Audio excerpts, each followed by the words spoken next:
Welcome to Night Cosmos Sleep, where the deepest questions in science are told in a gentle rhythm beneath the quiet darkness.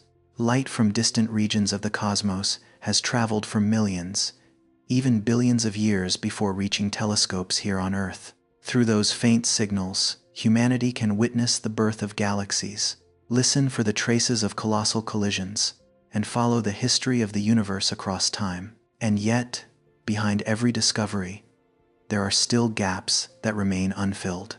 Some phenomena have been observed, but their causes are still unknown. Some traces have been measured with extraordinary precision, while their true nature remains hidden beyond the limits of our understanding. Tonight, we will cross the boundary between what has already been proven and what science is still searching for. Our journey begins with a paradox that lies directly before us, more familiar than we might imagine, yet still never fully explained. Imagine a spiral galaxy turning slowly through the darkness of space. Hundreds of billions of stars move around a brighter central region, while long arms unfold like waves frozen in the night. Looking only at that luminous structure, we might assume that all of the galaxy's mass is already visible before us. Yet when astronomers measure the speeds of stars far from the center, the picture begins to grow difficult to explain. According to the way gravity works, stars near the outer edge should orbit much more slowly than those closer to the center. Observations, however, show that their speeds do not decrease as much as expected. Many distant stars are moving so quickly that, if the galaxy contained only the matter we can see, they should have escaped long ago. It seems that an invisible mass surrounds the galaxy, absent from every image, yet still pulling everything inward. This is one of the ways science first recognized the existence of dark matter. The name does not mean that it is a black substance. Dark simply indicates that this component does not emit light, reflect it, or absorb it in ways that telescopes can easily detect. We know it through the gravitational influence it exerts on other objects, just as we cannot see the wind but can recognize it in the movement of tree branches. Astronomers cannot see dark matter, only what it appears to be doing. Its traces also appear in galaxy clusters, where hundreds or even thousands of galaxies move together. Many of the member galaxies travel too quickly for the amount of mass supplied by the observed stars and hot gas. Without an additional invisible component, many clusters would struggle to preserve their structure over long periods of time. Very different systems point toward the same missing quantity. The true mass appears to be significantly greater than the mass that shines. Light reveals this invisible component in another way. When light from a very distant galaxy passes near a galaxy cluster in the foreground, the cluster's gravitational field can bend its path. By the time the image reaches Earth, it may have been stretched into glowing arcs, distorted, or duplicated into several copies. This phenomenon is known as gravitational lensing.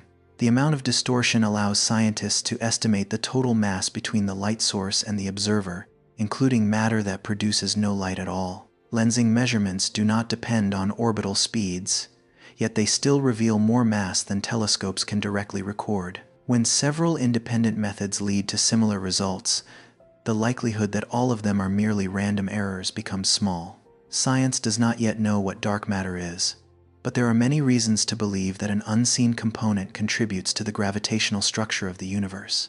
Dark matter cannot consist only of dust, wandering planets, or vast numbers of ordinary black holes that have not yet been found. Those objects are still made from protons, neutrons, and electrons, the same familiar matter that forms Earth, the Sun, and our own bodies. Observations of the early universe allow scientists to estimate how much ordinary matter can exist, and that amount is not enough to fill the gravitational gap we observe. If dark matter truly is a form of matter, it most likely belongs to a different family of particles from nearly everything we currently know. The modern cosmological picture suggests that ordinary matter accounts for only about 5% of the total matter and energy in the universe. Dark matter makes up roughly 27%. The remaining portion, close to 68%, is associated with another mystery known as dark energy. Every star, planet, cloud of gas, ocean, and living organism belongs to only a very small part of the complete picture. Nearly 95% of the universe remains contained within two names that science still cannot fully explain. Dark matter can be imagined as an invisible gravitational framework. In the young universe, regions with slightly greater density produced stronger gravitational attraction, drawing ordinary gas toward them. The gas gradually gathered, cooled, and formed the first stars. Over time, stars assembled into galaxies, while galaxies formed clusters and immense networks extending across space. Simulations that include dark matter produce structures resembling the distribution of galaxies seen in real surveys, but they still do not reveal which kind of particle built that framework. If dark matter surrounds the Milky Way, then Earth is also moving through its distribution. Hypothetical particles may be passing continuously through the planet, through buildings, and through the human body with almost no collisions. For decades, experiments have been placed deep underground to shield them from cosmic rays and ordinary background interference. They wait for an extremely rare collision between dark matter and an atom inside a detector. Their sensitivity has continued to improve, but no signal has yet been accepted by the scientific community as a definitive direct detection. That silence does not mean dark matter does not exist.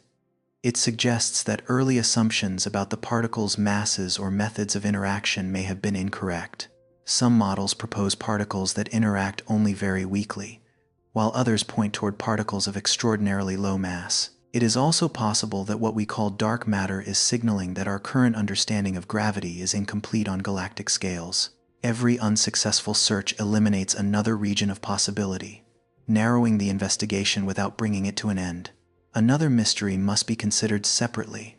Dark matter helps explain how galaxies and galaxy clusters can hold their structures together. Dark energy, by contrast, is connected to the way distances between unbound structures change across the universe. Both concepts contain the word dark because their true nature remains unclear, not because they are two forms of the same thing. One appears to provide additional gravitational attraction, while the other is used to describe whatever causes the expansion of space to accelerate.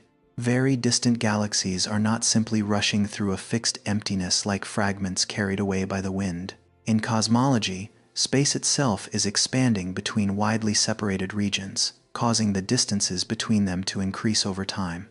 This does not make a room, Earth, or the solar system expand in the same way, because the forces binding smaller systems together are far stronger. Cosmic expansion becomes noticeable only across extraordinarily vast distances.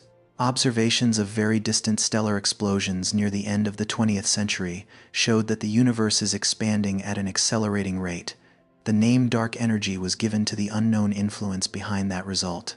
It is not yet an explanation, only a temporary label for something the equations require in order to match the data. It may be energy belonging to space itself, a field that changes over time, or a sign that the theory of gravity must be extended. New surveys are mapping millions of galaxies to trace the history of cosmic expansion across billions of years. Some recent analyses suggest that dark energy may not be perfectly constant, but the evidence is not yet strong enough to regard this as a confirmed discovery. If that suggestion disappears, a constant form of dark energy will remain the simplest description. If it grows stronger, modern physics may have to change in profound ways. How can scientists be confident about something that has never been seen? The answer does not come from a single image or one isolated experiment. Relative confidence develops when many independent measurements point toward the same phenomenon, when a model successfully predicts new results, and when simpler explanations gradually fail to match the evidence. Science does not claim to understand the nature of the invisible component. It only acknowledges that the data require more than what is currently shining. Evidence of an effect is not the same as a complete understanding of its cause. Most of the universe therefore remains hidden behind indirect traces. We can measure a gravitational pull without seeing the object that creates it, and follow the expansion of space without knowing what drives the process. The darkness here is not complete emptiness, but a region whose outline has been drawn while its face remains unseen. Increasingly precise maps are narrowing the places where the answer may be hiding, even though they have not yet revealed the final door. And yet, even the small portion of familiar matter that remains contains a paradox just as profound. According to known physical laws, matter and antimatter should have appeared in nearly equal amounts in the early universe. When the two meet, they can annihilate one another and transform into energy. If that balance had ever been perfect, the sky today might contain no stars, no planets, and no observers capable of asking questions. So what allowed a fraction of matter to survive and become the entire visible world? If, in the earliest moments of the universe, every particle of matter appeared alongside an antimatter counterpart, everything that followed should have looked very different. When the two sides meet, they leave behind neither ash nor fragments.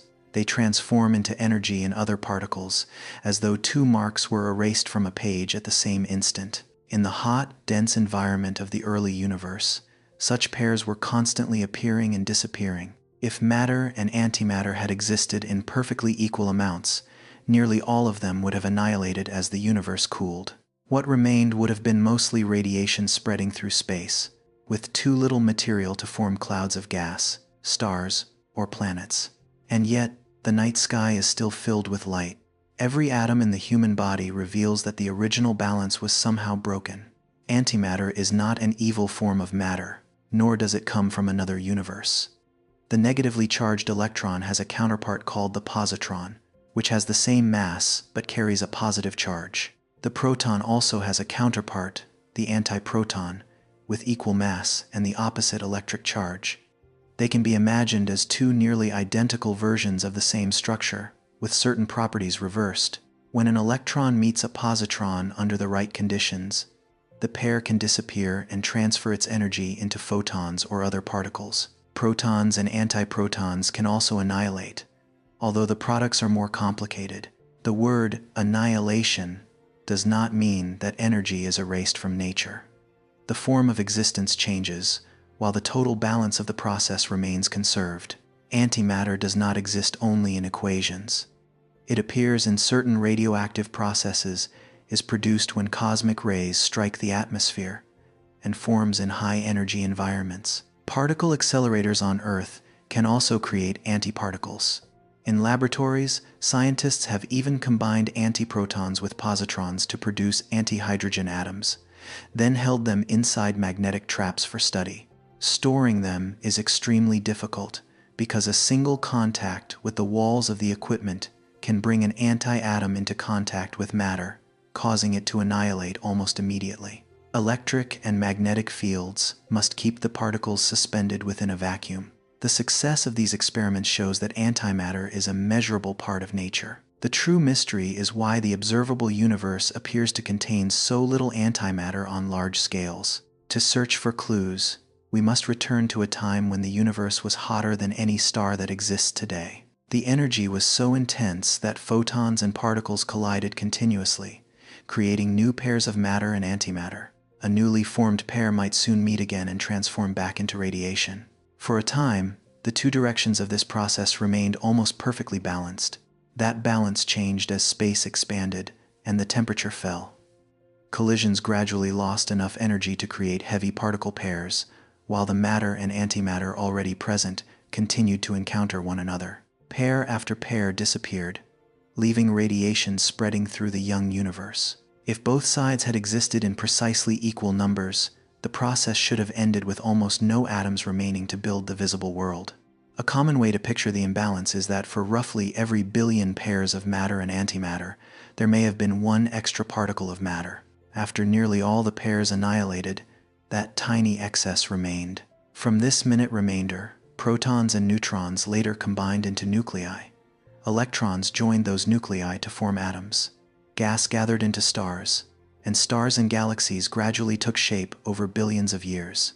Every visible structure today may be the surviving trace of a difference that was almost lost within the original multitude. The figure of one particle in a billion is not a direct count of individual particles. It helps illustrate the degree of asymmetry needed to produce the amount of matter we see today. An unimaginably small deviation in the earliest moments could have determined whether the future universe would contain galaxies, planets, and life, or only a sea of radiation slowly fading into emptiness. Why that deviation appeared remains unanswered. Experiments show that matter and antimatter do not always behave in exactly the same way.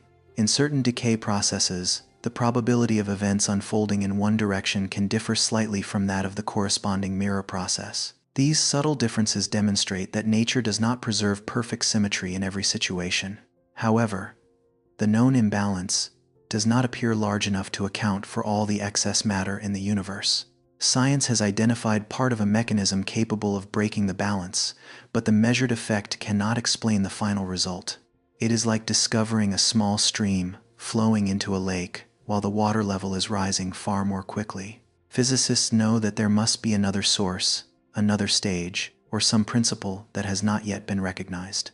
If only one extra particle was needed for every billion pairs, did that difference arise by chance? Or was it created by a deeper law?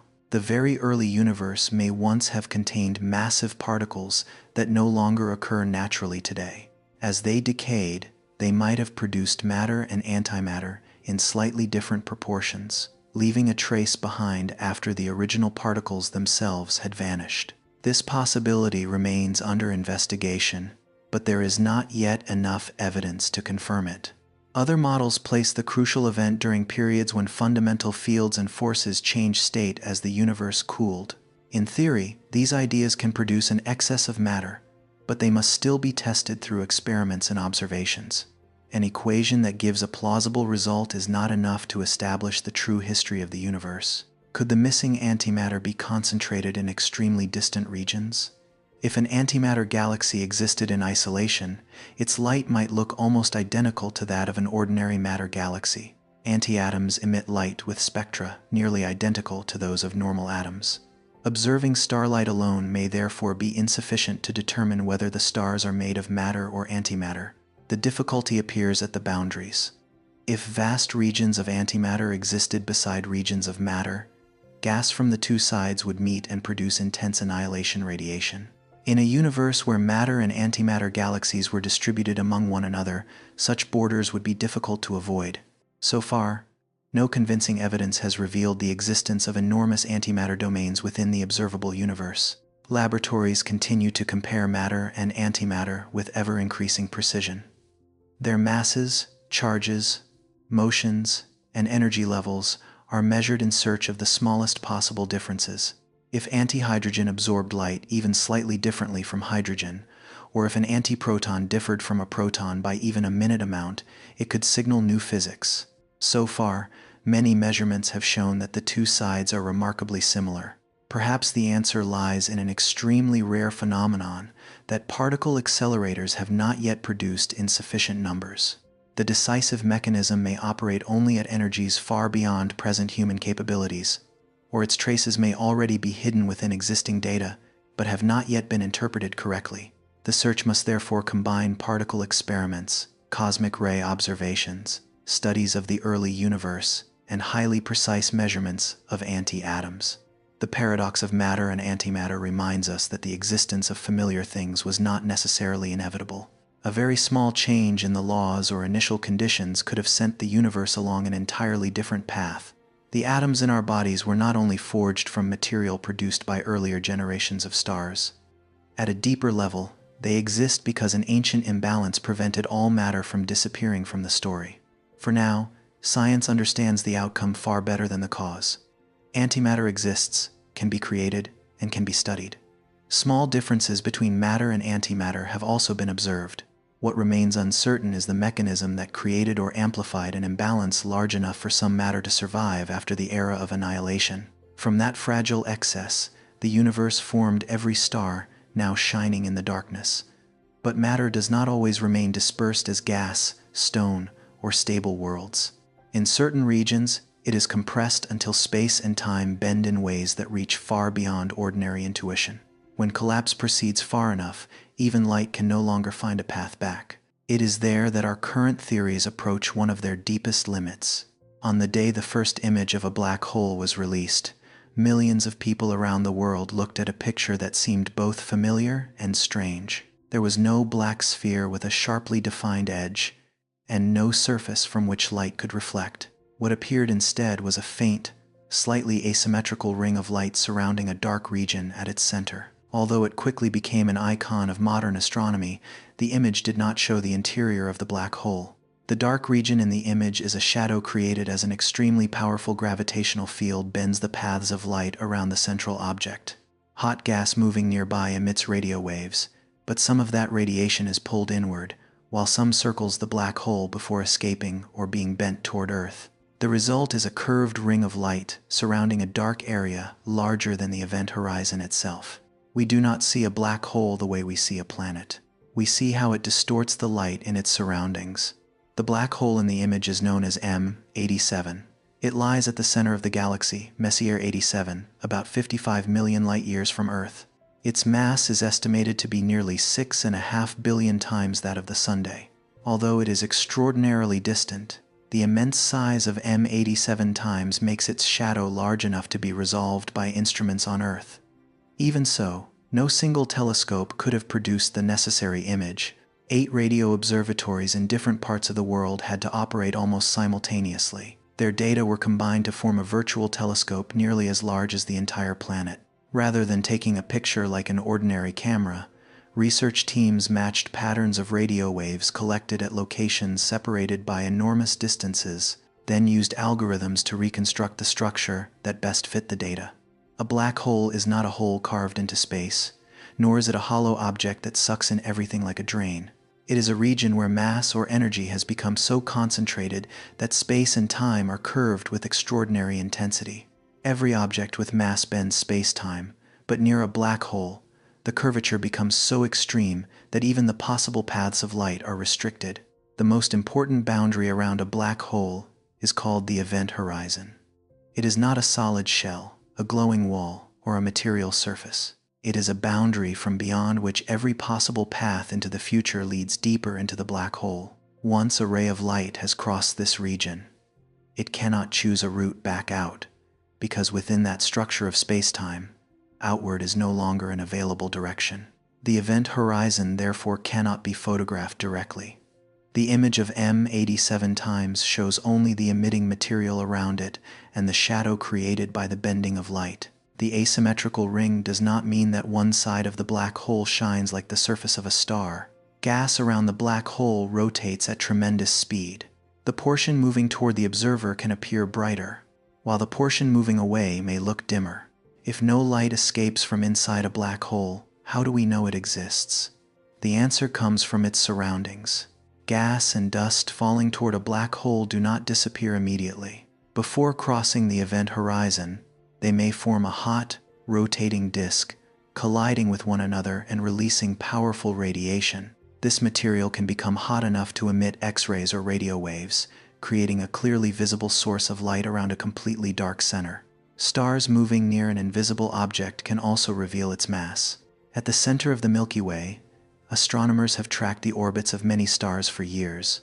Some race through the central region at enormous speeds before changing direction, as though orbiting a vast mass hidden from view. From those orbits, scientists have inferred the presence of an extremely compact object with a mass about 4 million times that of the Sunday. This object is called Sagittarius A. It lies about 26,000 light-years from Earth, much closer than M87 times, but thousands of times smaller. Because of its smaller size, the environment around Sagittarius A times changes more rapidly. Gas near the event horizon can shift while telescopes are still collecting data, making the imaging process resemble an attempt to photograph a shape-changing object with a camera that requires hours to complete a single exposure. Black holes can also be detected through events that produce no image at all. When two black holes orbit each other and gradually merge, they cause space-time itself to ripple. These waves travel at the speed of light and may cross billions of light-years before reaching Earth. Gravitational wave detectors measure incredibly small changes in the distances between mirrors, allowing scientists to reconstruct the masses, motions, and final moment of merger between two invisible objects. Another clue comes from streams of plasma extending from the centers of certain galaxies. In M87, a narrow jet of material stretches for thousands of light-years, carrying particles at more than 99% of the speed of light. The sight can create the impression that the black hole is firing matter outward from its interior. But that interpretation is not correct. Once matter has crossed the event horizon, it cannot return. These plasma jets form outside that boundary. Within the hot disk of material, rotation and magnetic fields can organize some of the gas into narrow streams along the axis of rotation. a portion of the material is accelerated and launched outward before it falls into the black hole. The jet's energy may be connected to the accretion disk, magnetic fields, and the rotation of the black hole itself. But the detailed process is still not fully understood. What happens when a person approaches the event horizon is often described from two different perspectives. According to the clock carried by the falling observer, time continues to pass normally. They would not necessarily encounter a visible wall at the event horizon, especially if the black hole were large enough and the tidal forces at the boundary were not yet too severe. Crossing it could occur without any glowing marker announcing that the path home had just disappeared.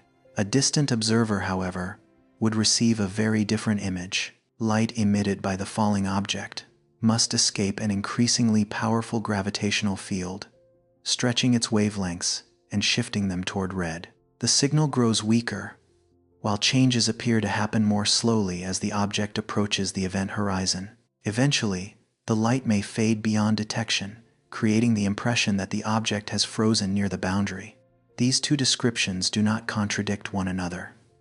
They reflect the way time and light depend on the observer's position within a strong gravitational field.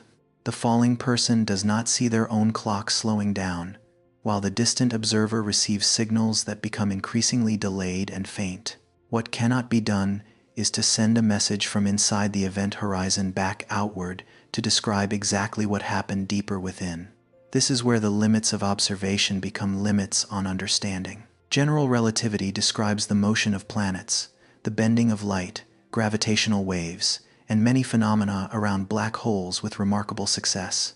But when its equations are extended toward the center, they predict an extreme state in which density and the curvature of spacetime approach infinity. This state is commonly called a singularity. Many physicists do not regard these infinite values as certain proof that nature truly contains a point of infinite density. Instead, they may indicate that the theory has been pushed beyond the range in which it applies. General relativity describes gravity on large scales, while quantum physics governs the world of extremely small particles. Near the center of a black hole, both may become equally important, yet no complete theory currently unites them. Another question concerns information. Matter falling into a black hole carries properties that describe its state. If the black hole gradually loses energy through radiation over an unimaginably long period, where does that information go? Does it disappear, remain stored at the event horizon, or become encoded within the radiation in a way we do not yet understand? Ideas about tunnels through space or shortcuts to another realm often appear in science fiction. Some mathematical solutions within general relativity allow such structures to be imagined under very special conditions. However, there is no observational evidence that black holes in nature are gateways through which anything can travel. The image of M87 times did not reveal a passage to somewhere else. It showed only how matter and light behave around an extremely powerful gravitational field. The first image of a black hole was therefore not a photograph of a dark object in the ordinary sense. It was a map of light near a boundary from which light can never return. Humanity captured the shadow of a region that cannot be seen into, then used motion, radiation, and the shape of the luminous ring to test predictions written decades earlier. The achievement expanded the reach of observation while also reminding us that there are still places from which data can never directly return. Black holes trap light and conceal the history of matter that has crossed the event horizon. Elsewhere in space, however, other particles escape from extreme environments and race away at nearly the speed of light. They arrive at Earth continuously from every direction, carrying energies far greater than their tiny size might suggest. Strangely, during their journey, almost every trace of where they began has been erased. High in the atmosphere, where the sky has already turned black even though the sun is still shining, a proton is racing toward Earth at nearly the speed of light. It may have left its source thousands or even millions of years ago, crossing distances in space almost impossible to imagine. Yet its journey does not end at the ground. The moment it strikes a molecule of air, the proton collides violently and triggers a chain of reactions that spreads downward through the atmosphere. From that single original particle, millions of secondary particles can appear within an extremely brief moment. They continue colliding with other molecules, dividing into countless branches, and sweeping through the atmosphere like an invisible shower. Most disappear before reaching the surface. Detectors below capture only the final fragments of this cascade and use them to reconstruct an event that began dozens of kilometers overhead. The original particles that produce these showers are collectively known as cosmic rays. The name may suggest a form of light, but most cosmic rays are not photons. They are primarily protons, along with the nuclei of elements such as helium, carbon, oxygen, and iron. Because they carry electric charge, they respond to magnetic fields in ways that light does not. Some cosmic rays come from the sun. During periods of intense activity, solar eruptions can release streams of high-energy particles into interplanetary space. This source is relatively nearby and can often be connected to changes observed on the sun. Many other cosmic rays, however, carry far greater energies, suggesting that they must be produced in much more powerful environments. Within the Milky Way, supernova remnants are considered some of the most important natural particle accelerators. When a massive star explodes, its outer layers are hurled outward at tremendous speed.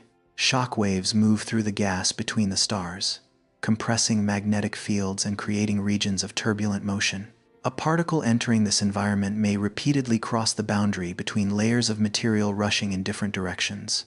With every crossing, the particle gains a little more energy. The increase from a single pass may be small, but after the process repeats many times, its speed can approach the limit set by light.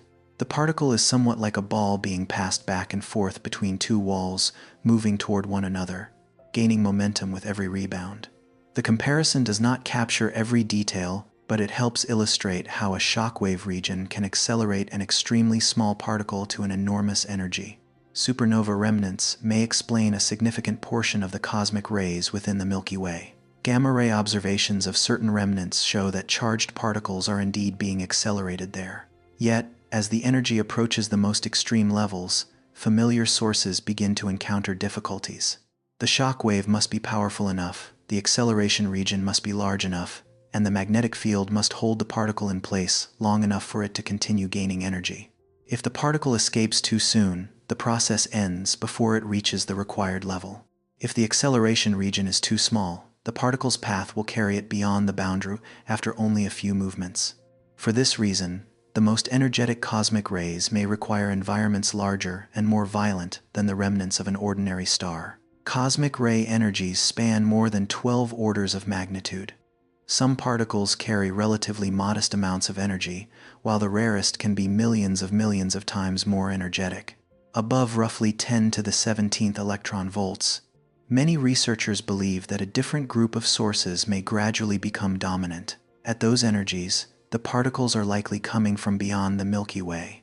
Frequently discussed candidates include regions surrounding supermassive black holes, active galaxies, enormous plasma jets, and neutron star mergers. Each of these environments possesses immense energy, powerful magnetic fields, and violent motion capable of accelerating particles. Yet no single class of source can explain all the available data. The highest energy cosmic rays may come from several different kinds of objects. The greatest difficulty is that these particles carry electric charge. Photons usually travel through space along nearly straight paths, so the direction from which light arrives can point back toward its source. Protons and atomic nuclei, however, have their trajectories deflected by magnetic fields. As they move through the Milky Way, they encounter regions where the magnetic field changes constantly, bending their paths again and again. After an extremely long journey, the particle's final direction no longer matches the straight line connecting Earth to its point of origin. A cosmic ray arriving from the northern sky did not necessarily begin there. Its path may have curved through many different regions before reaching the atmosphere. These particles are like letters whose messages remain intact, while the sender's address is gradually erased during delivery. The higher the energy, the less strongly a particle is usually deflected by magnetic fields. This creates hope that the most powerful cosmic rays may preserve at least some information about the direction of their sources. Observatories have searched for regions of the sky where the number of events exceeds random expectations, then compared them with the locations of active galaxies and nearby cosmic structures. Several intriguing patterns have emerged, but none are yet clear enough to identify individual sources with certainty. A single tiny particle may travel across millions of light-years before reaching Earth. Along the way, it is influenced by magnetic fields, interacts with background radiation, and passes through regions of space with vastly different densities. Some particles lose energy during the journey, while others are redirected so completely that their past becomes almost impossible to trace. When one finally strikes the atmosphere, its entire story leaves behind only a shower lasting a few millionths of a second. Within that brief interval, scientists must record the positions, timing, and energies of the secondary particles. Some observatories use large tanks of water, where passing particles produce extremely faint flashes of light. Others monitor the fluorescence emitted when the particle shower excites nitrogen molecules in the atmosphere. By combining many detectors across a broad area, researchers can estimate the arrival direction, energy, and approximate composition of the original particle. The reconstruction is not entirely straightforward. A proton and an iron nucleus can produce different kinds of showers, but their signatures often overlap. The models also depend on how particles interact at energies beyond those that many accelerators on Earth can reproduce. Cosmic ray measurements therefore investigate not only astronomical sources, but also particle physics under extreme conditions. The atmosphere serves as the first protective layer. Most high-energy cosmic rays collide with air molecules long before reaching the ground, preventing people below from being directly exposed to the original particles. Earth's magnetic field provides another layer of protection by deflecting many charged particles, especially at lower energies. These two shields do not eliminate radiation completely, but they greatly reduce the amount of energy reaching the surface. Cosmic rays are therefore not a constant threat to most people living on the ground. They still contribute to natural background radiation, but ordinary exposure remains relatively low. The issue becomes more important farther from the surface. Astronauts in orbit receive higher radiation doses because they are protected only partially by Earth's magnetic field and by the thin layer of atmosphere beneath them. During a long journey to Mars, a crew could spend months beyond the strongest protection of Earth's magnetic field. High-energy particles can pass through a spacecraft's hull, affect living tissue, and cause errors in electronic systems. This is not necessarily a scenario of immediate catastrophe, but it is a technical limitation that must be calculated with great care. Spacecraft design, shielding materials, flight duration, and the level of solar activity must all be considered. Shielding is also not as simple as surrounding the cabin with as much metal as possible. When a high-energy particle strikes thick material, it can produce additional secondary particles. An unsuitable shield may sometimes make the radiation environment more complicated. Researchers therefore study hydrogen-rich materials, ways of arranging water and fuel around living areas, and small shelters where astronauts can remain during periods of increased radiation. These practical challenges show that cosmic rays are not merely a distant mystery. They are directly connected to humanity's ability to remain away from Earth for long periods. To travel deeper into space, we must understand when these particles appear, where they come from, what they are made of, and how they interact with materials.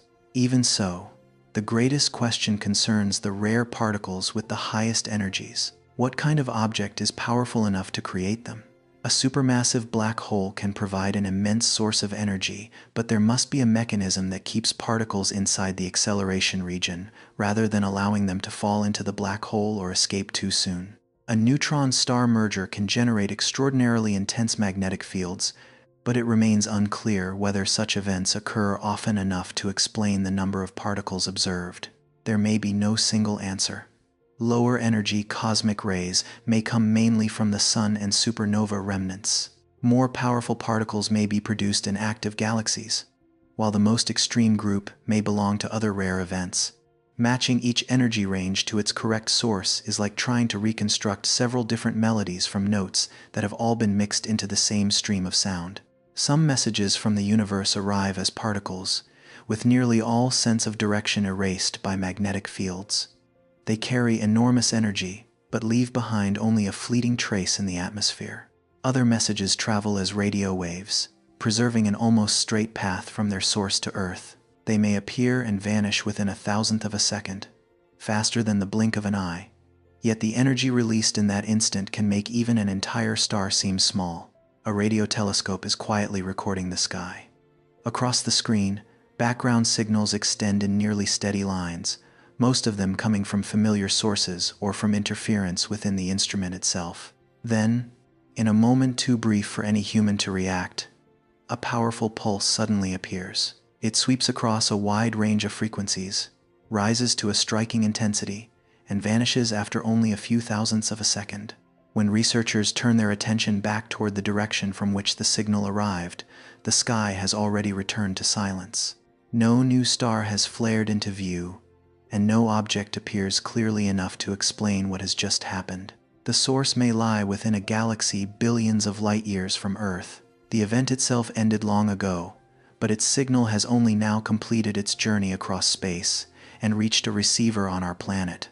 These brief pulses are known as fast radio bursts, commonly abbreviated as FRBs. In a single thousandth of a second, some FRBs may release as much energy as the sun produces over an entire year. That energy does not emerge as visible light, but appears primarily at radio wavelengths. It is this combination of immense intensity, extraordinarily short duration, and enormous distance that has made their source one of the most persistent questions in modern astronomy. To find an object powerful enough to create such a phenomenon, we must return to the moment when a massive star reaches the end of its life. Throughout most of the star's existence, pressure generated by nuclear reactions inside it resists the force of gravity pulling matter toward the center. As the fuel within the core is gradually exhausted, that balance can no longer be maintained. The core begins to collapse beneath its own weight. While the outer layers may be blasted away in a supernova explosion, pressure inside the core rises rapidly. Protons and electrons are forced together, creating matter rich in neutrons. The surviving core may contain nearly as much mass as the Sun, or even more, compressed into a sphere less than about 17 miles, or 27 kilometers, across. An object far smaller than many cities on Earth can carry the mass of an entire star. This is a neutron star. Its matter is so dense that even a tiny amount would outweigh any ordinary object of the same size. Yet the simple image of a sphere made entirely of neutrons does not fully describe its true structure. The crust, the fluid layers beneath it, and the deepest regions near the center may contain states of matter that laboratories on Earth have not yet been able to reproduce completely. The collapse does more than make the star smaller. As its radius shrinks dramatically, its rotation can accelerate, much like an ice skater spinning faster after pulling their arms close to the body. The original magnetic field is also compressed and becomes far stronger. The result is an object roughly the size of a city that may rotate many times each second, surrounded by an extraordinarily violent environment of magnetic fields and charged particles. Some neutron stars are observed as pulsars. A pulsar is not a star that repeatedly switches on and off. Instead, it emits narrow beams of radiation from regions associated with its magnetic poles, while the entire object rotates around its axis. Each time one of those beams sweeps across Earth, telescopes receive a pulse. The image most often used to explain a pulsar is that of a lighthouse. The lighthouse beam is always present, but an observer sees it only when the light sweeps across their direction. A pulsar produces its rhythm of pulses in a similar way, although the comparison has its limits. A lighthouse may rotate only a few times per minute, while a pulsar can complete many rotations in a single second. The fastest known pulsar rotates about 716 times every second. Each rotation lasts only around 1.4 thousandths of a second. An object containing more mass than the Sun is spinning so rapidly that, in the time it takes a person to blink, it may complete hundreds of rotations. Even so, the pulse rhythms of many pulsars remain astonishingly stable across years of observation. Not every neutron star is seen as a pulsar. If its beam of radiation does not sweep across Earth, telescopes will not detect the characteristic rhythm of pulses. The object still exists, still rotates, and still releases energy, but the geometry of observation makes it nearly invisible to this method. For that reason, the pulsars discovered so far represent only a fraction of the entire neutron star population in the Milky Way. A pulsar's rotation does not remain unchanged forever. Each time it emits radiation and accelerates surrounding particles, it gradually loses some of its rotational energy. The interval between pulses increases very slowly, sometimes changing by only an extremely small amount over many years. This gradual slowdown allows astronomers to estimate a pulsar's age, magnetic field strength, and evolutionary history. Occasionally, that stable rhythm changes without warning. A pulsar may begin rotating slightly faster, then gradually return to its previous trend of slowing down. This phenomenon is commonly called a glitch. The change may be very small, but in an object that keeps time as precisely as a pulsar, even such a slight deviation can be clearly detected. A glitch may indicate that the interior of a neutron star is not rotating in perfect synchronization with its crust. When angular momentum is transferred between different layers, the observed rotation rate can change suddenly. By tracking these minute variations, scientists can indirectly investigate matter deep inside a celestial object that cannot be opened or sampled directly. Among neutron stars, magnetars form a particularly unusual group. They possess extraordinarily powerful magnetic fields, far stronger than Earth's magnetic field and those of most ordinary pulsars. These fields do more than surround the star.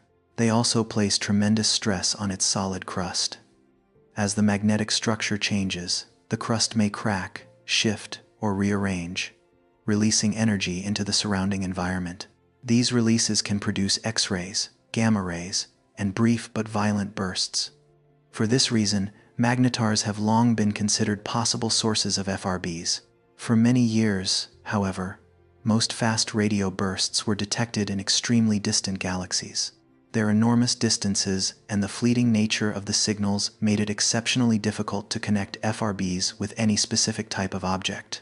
To identify a source, several telescopes often need to observe at the same time, or an instrument must be able to determine its location with exceptional precision. A pulse lasting only a few thousandths of a second may disappear before other systems can turn toward it.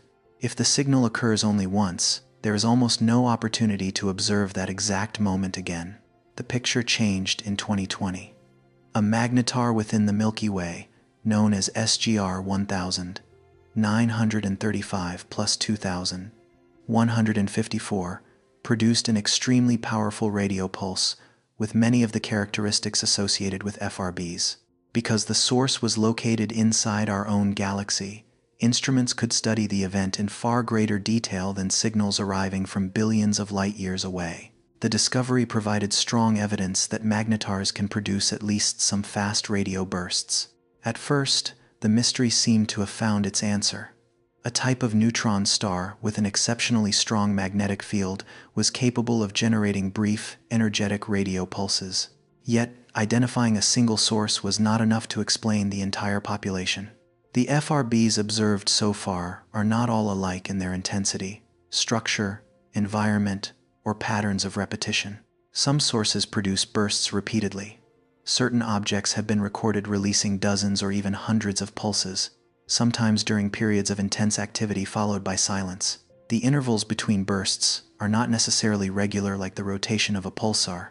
Some pulses also contain smaller structures within them, as though the main signal were assembled from several extremely brief components. Other FRBs appear only once and are never detected again. This does not necessarily mean that the source has vanished. It may burst again too faintly, too rarely, or with its beam no longer directed toward Earth. It is also possible that some one-time events are produced by a process that completely destroys the source object. The host galaxies of FRBs also vary. Some sources lie within regions of active star formation, where many young and massive stars are present. Others appear in environments that do not entirely fit that pattern. This diversity makes it difficult to assign every FRB to a single scenario. Magnetars may produce different kinds of FRBs depending on their age, magnetic fields, and surrounding environments. A young magnetar embedded within a supernova remnant may generate a different signal from an older magnetar surrounded by thinner gas. The emission mechanism may also vary between magnetic reconfiguration, movement of the crust, and bursts of particles released within the magnetosphere. Another possibility is that the name FRB is grouping several different phenomena into a single category. They resemble one another because all are brief, powerful radio pulses, but the physical sources behind them may not be identical. Nature often creates outwardly similar phenomena through very different pathways. Only as more FRBs are precisely located will separate groups begin to emerge. Even though their sources are not yet fully understood, FRBs have become valuable tools for studying the space between galaxies. When a radio signal travels through thin plasma, its different frequencies do not reach Earth at exactly the same time. Higher frequency components generally arrive first, while lower frequencies are delayed slightly. The amount of delay depends on the number of free electrons along the signal's path. Astronomers can measure this dispersion and estimate the total amount of ionized matter the signal has crossed. Some of it comes from the host galaxy, some lies in intergalactic space, and the rest belongs to the Milky Way. After separating these contributions, FRBs can help map extremely diffuse matter that is difficult to observe through conventional methods. A pulse lasting less than the blink of an eye can therefore carry information from a journey spanning billions of light years. Its structure reveals clues about the environment near the source, the magnetic fields along its path, and the distribution of electrons through the space between galaxies. The mystery does not lie only at the point of origin. The journey itself transforms an FRB into a natural probe passing through regions of the universe that are almost invisible. Even with magnetars providing an important clue, the exact mechanism remains unclear. How is energy from a magnetic field, or the movement of the crust, transformed into such a powerful and tightly concentrated beam of radio waves? Why does the process last only a few thousandths of a second rather than continuing longer? What determines the direction, intensity, and fine internal structure of each pulse? Pulsars preserve many similar questions. The lighthouse effect explains why we receive regular pulses, but it does not fully describe how the electric and magnetic fields around a neutron star create the beam of radiation. Scientists are still investigating where the charged particles come from, where they are accelerated, and how they become organized into a beam. A successful model must explain both the stable rotational rhythm and the subtle variations seen in observations. The question of FRBs therefore cannot be closed with a single name. Magnetars can produce at least some of these signals, but they may not be the only source. Some FRBs repeat, while others remain silent. Some arise in environments rich in young stars, while others appear in very different regions. Behind the shared label may be several distinct physical stories still waiting to be separated. An extremely brief signal can record the instant a neutron star releases energy, then carry that trace across space for billions of years. When it finally reaches Earth, it exists only long enough for an instrument to capture a flash of radio emission before the sky returns to silence. Yet not every high-energy event leaves behind such a fleeting signature. At the center of the Milky Way, an ancient episode of activity created two structures extending for tens of thousands of light years. They rise above and below the galactic plane, covering a vast region of the sky that is completely invisible to human eyes.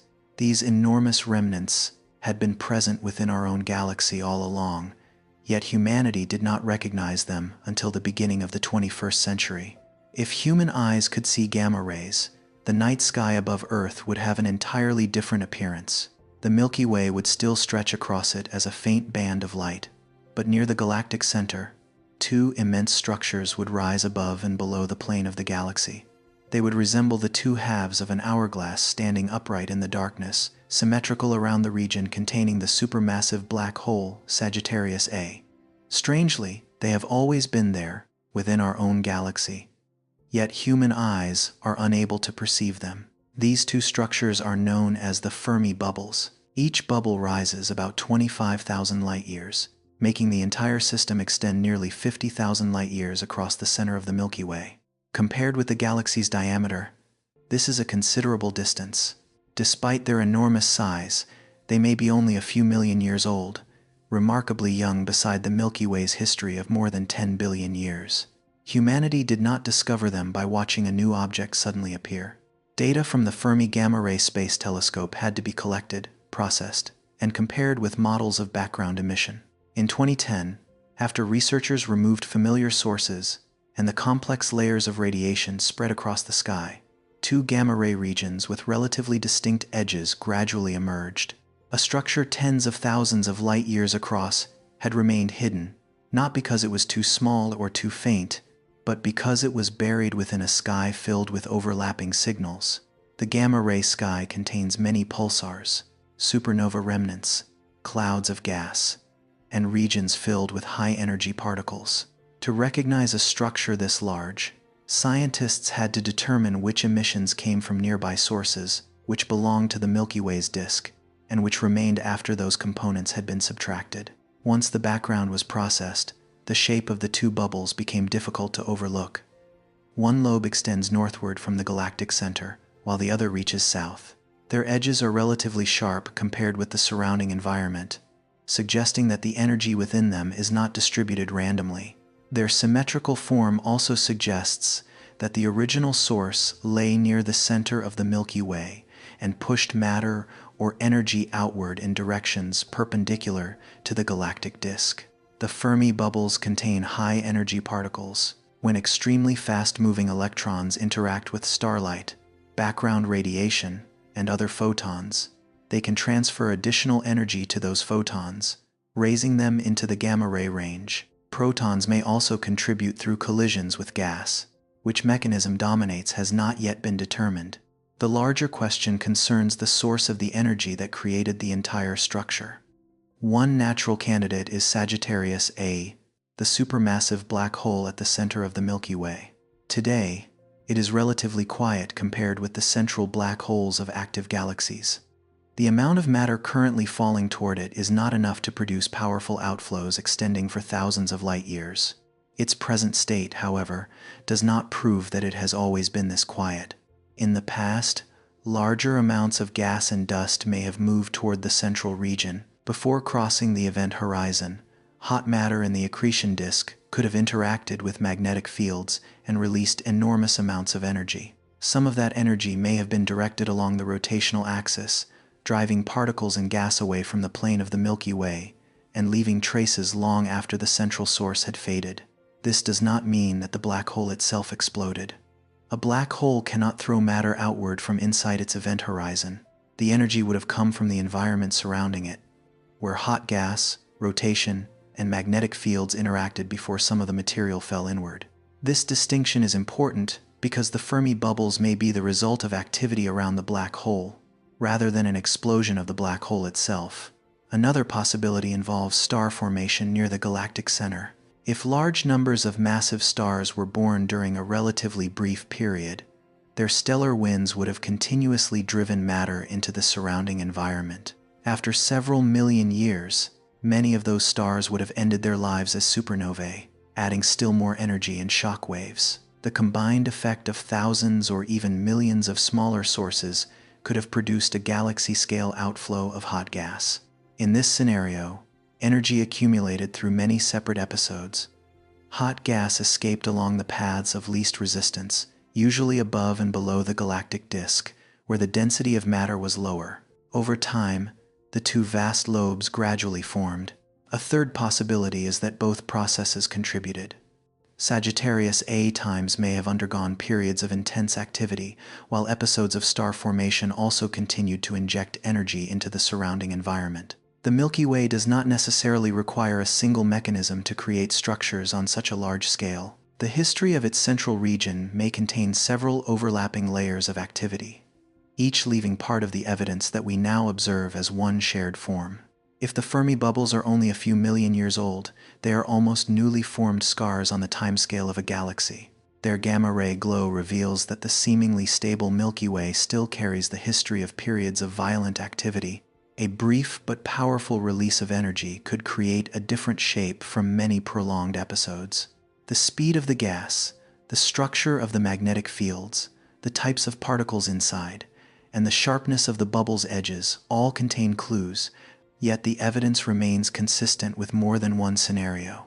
A galaxy preserves its past not only through radiation. Sometimes its history is written into the shape of the entire stellar system. One unusual example is Leda 074886, a dwarf galaxy located about 21 megaparsecs from Earth. Seen from a distance, its outer boundary appears almost rectangular, like a gemstone cut into a square, strikingly different from the familiar spiral and elliptical forms. Inside that box-like outline lies a thin stellar disk viewed almost edge-on. The inner structure and outer boundary seem to tell two different stories. The thin disk suggests that matter settled into a rotating plane, while the outer stars form a broader, more angular shape. This combination makes Leda 074886 difficult to explain through a quiet and undisturbed history alone. One hypothesis suggests that the galaxy formed through the merger of two disk galaxies. During the interaction, some of the gas lost energy, fell toward the central region, and formed a new stellar disk. Older stars in the outer regions were redistributed by the gravitational field onto different orbits, producing the nearly rectangular outline. This model is consistent with several observed features, but it cannot yet be regarded as a fully confirmed history.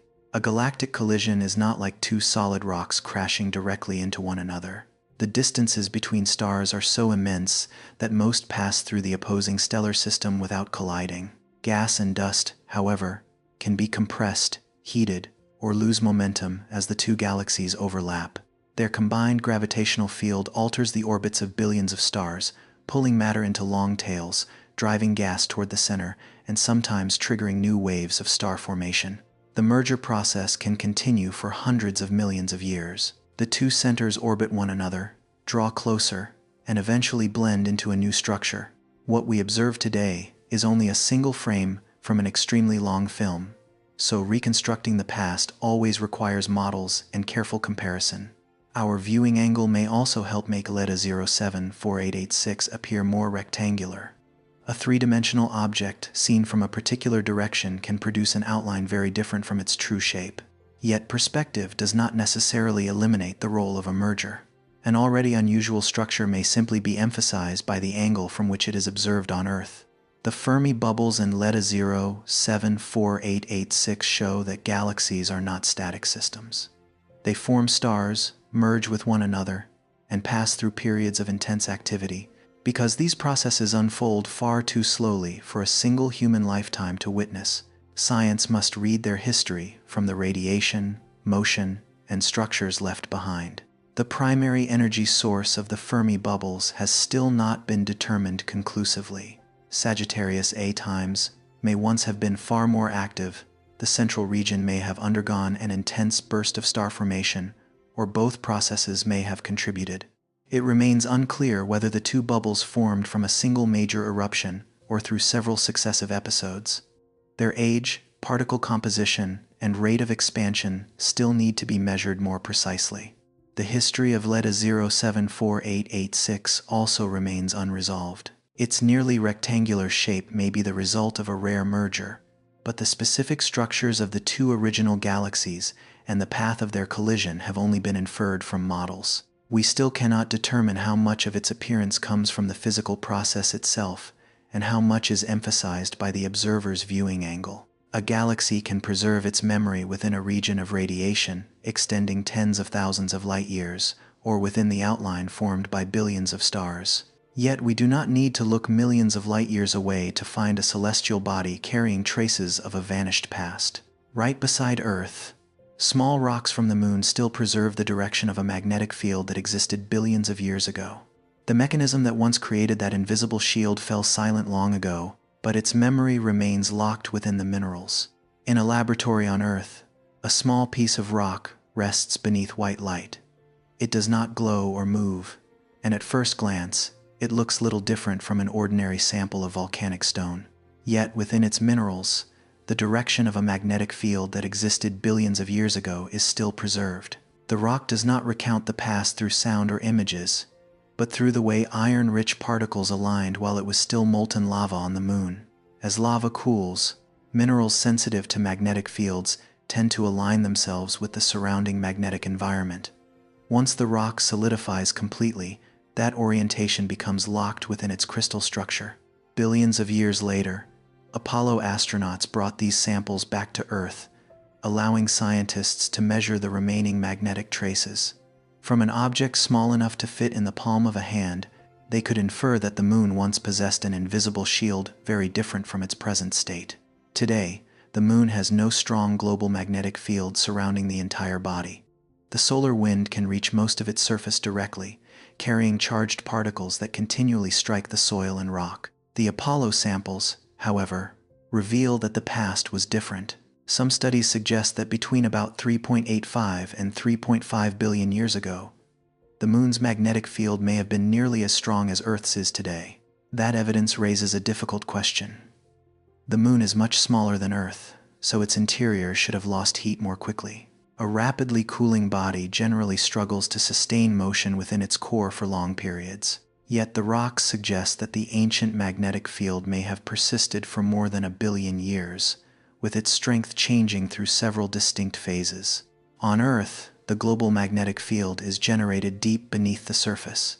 The outer core contains electrically conductive material in motion. Heat from the interior, the planet's rotation, and differences in composition cause this material to circulate in complex patterns. The movement of conductive matter generates electric currents, and those currents, in turn, produce the magnetic field surrounding the planet. This mechanism is commonly known as a dynamo. It is not a giant magnet fixed inside the core, but a continuous process sustained by motion. As long as conductive material continues to circulate strongly enough, and in the right patterns, a global magnetic field can endure. When the energy source weakens, the dynamo gradually loses its ability to operate. The Moon must once have possessed a similar process, but the mystery lies in its source of energy. A smaller celestial body usually has more surface area relative to its volume, allowing internal heat to escape more easily. A rapidly cooling core should lose motion sooner, making it difficult for a dynamo to persist. The strongly magnetized rocks have therefore forced scientists to search for a more complicated history. One possibility is connected to the time when the Moon's core began to crystallize. As liquid material gradually becomes solid, heat is released, and the composition of the remaining liquid also changes. Differences in temperature and density can create convective motion. If that material conducts electricity, it may be able to sustain the magnetic field for longer than initially expected. This process would not necessarily have remained equally powerful from beginning to end. The dynamo may have been strong during one period, weakened as the core cooled, and then received temporary support from another energy source. The Moon's magnetic history may therefore not have followed a smooth and steady decline. It may have included several periods of strength, weakness, or instability, depending on conditions within the lunar interior. Another possibility shifts the story away from the core and back toward the relationship between the Moon and Earth. In the distant past, the two bodies were much closer together than they are today. Their mutual gravitational influence therefore produced much stronger tidal effects. These forces do more than raise and lower Earth's oceans. They can also deform solid material and influence motion within celestial bodies.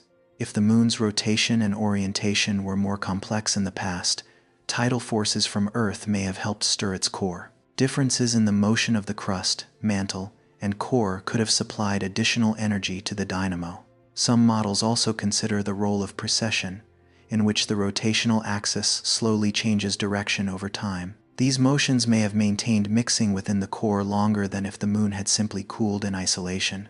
A single mechanism did not necessarily operate throughout the Moon's entire history. Heat released during crystallization may have dominated one period, while tidal interactions played a greater role during another.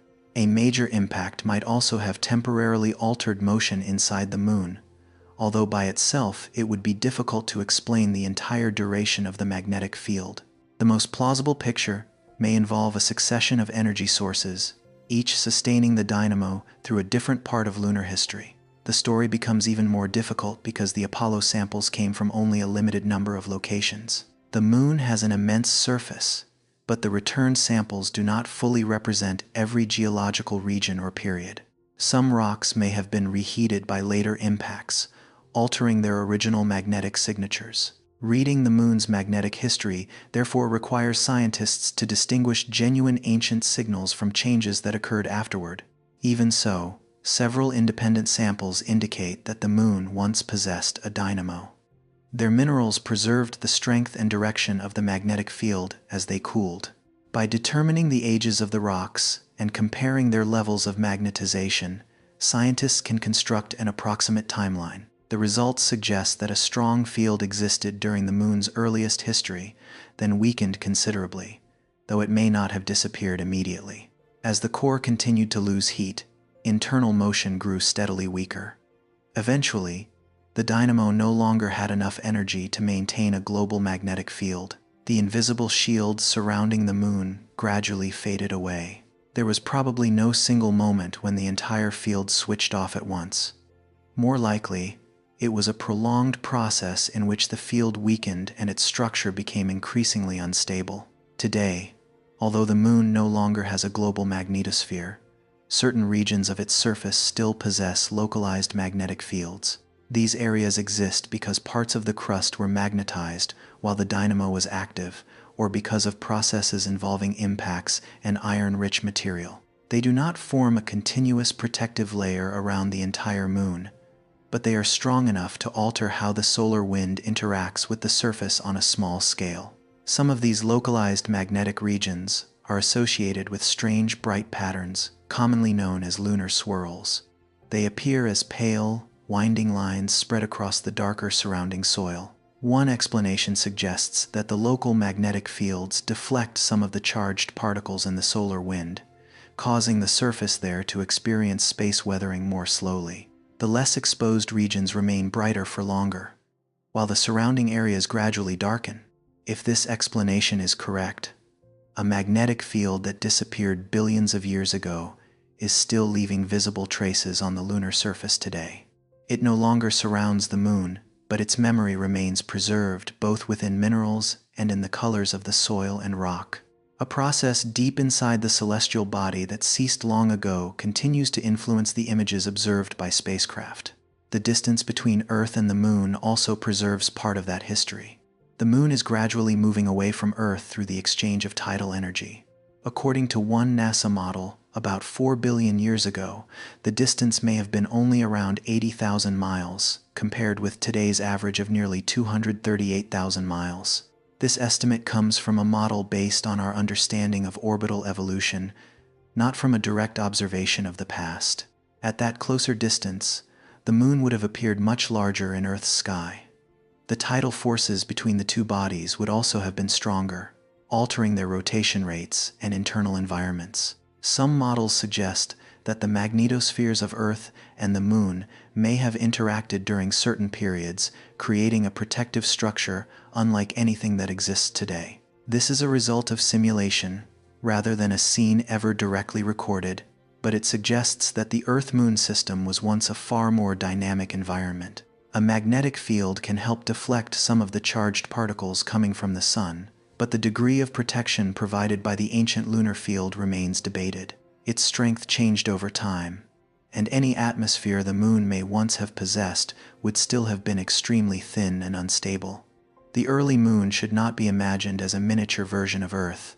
It remained a barren world, though it may once have been surrounded by a magnetic environment far stronger than the one it has today. The most important question has still not been fully answered. Exactly when did the lunar dynamo begin? Did it appear soon after the Moon formed, or did it become powerful only after a period of internal change? Did its strength decline steadily, or did it fluctuate through several phases, with brief recoveries appearing between periods of weakness? It is also unclear which mechanism played the greatest role at each stage. Crystallization within the core may explain part of the required energy, while tidal forces and rotational motion may have supplied what was missing. Different models can fit the limited number of available samples. To distinguish among them, science needs more rocks from a wider range of regions, especially areas with geological ages different from those visited by the Apollo missions. Future missions may return samples that were never reheated by major impacts. These rocks could preserve more intact magnetic signals and help determine how strong the ancient field truly was. A sample from the far side of the Moon or one of its polar regions might tell a different story from those already known.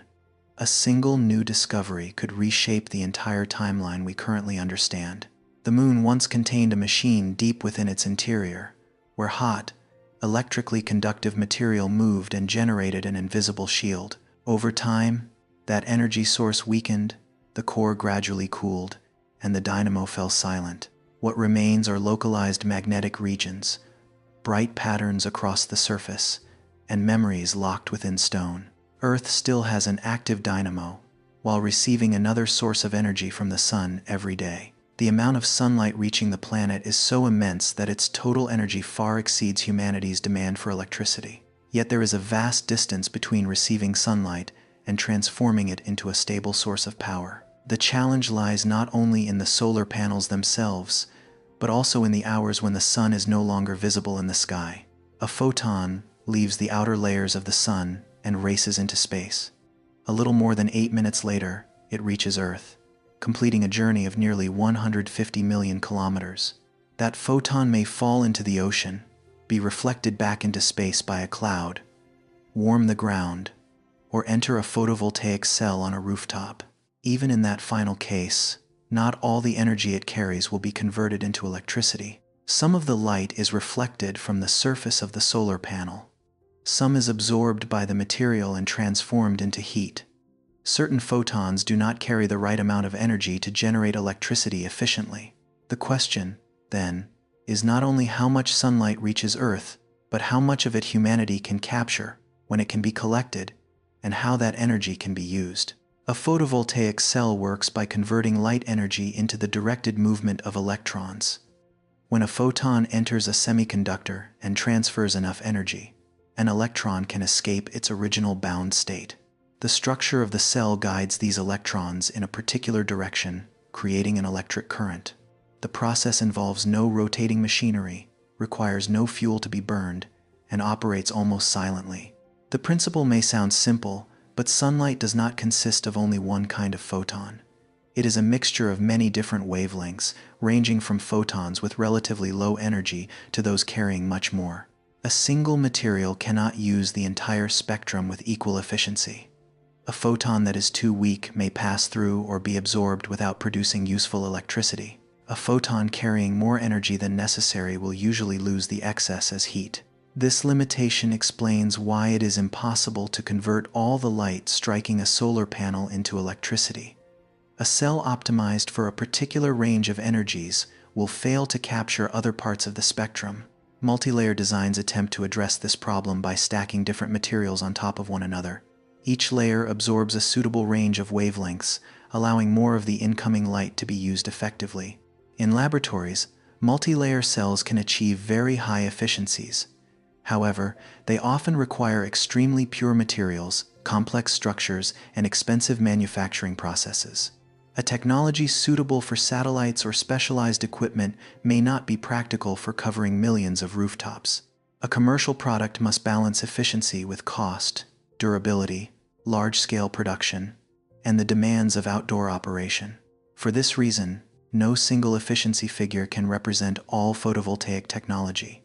The efficiency of a small laboratory cell differs from that of a complete module. The module itself is only one part of a real system, where electricity must also pass through wiring, inverters, and control equipment. Each stage introduces some degree of loss. Temperature also affects electricity production. Strong sunlight often causes the surface of a solar panel to heat up, yet higher temperatures can reduce its efficiency. An intensely sunny day may not produce electricity in perfect proportion to the amount of light if the module becomes too hot. Wind, installation methods, and the amount of open space behind a panel can all influence how effectively it releases heat. Dust on the surface reduces the amount of light entering the cells. A small tree shadow, the edge of a roof, or a passing cloud can also alter output. The angle of sunlight changes throughout the day and across the seasons. An installation direction that works well in one region may not be ideal somewhere else. Over many years, the materials also degrade slowly because of heat, moisture, ultraviolet radiation, and repeated cycles of expansion and contraction. Despite these limitations, solar power can still generate an immense amount of energy. In many regions, output reaches its highest level around midday, when the sun is favorably positioned and the sky is relatively clear. During those hours, a large system may produce more electricity than is immediately needed. The central challenge begins when the curve of sunlight does not match the curve of consumption. Electricity demand often continues rising in the late afternoon and evening. As people return home, lights are switched on, appliances begin operating, and buildings still require cooling or heating. At that same moment, sunlight is weakening and then disappearing. A region may have excess electricity at midday, yet face a shortage only a few hours later. Electricity cannot simply be piled up and left untouched until it is needed.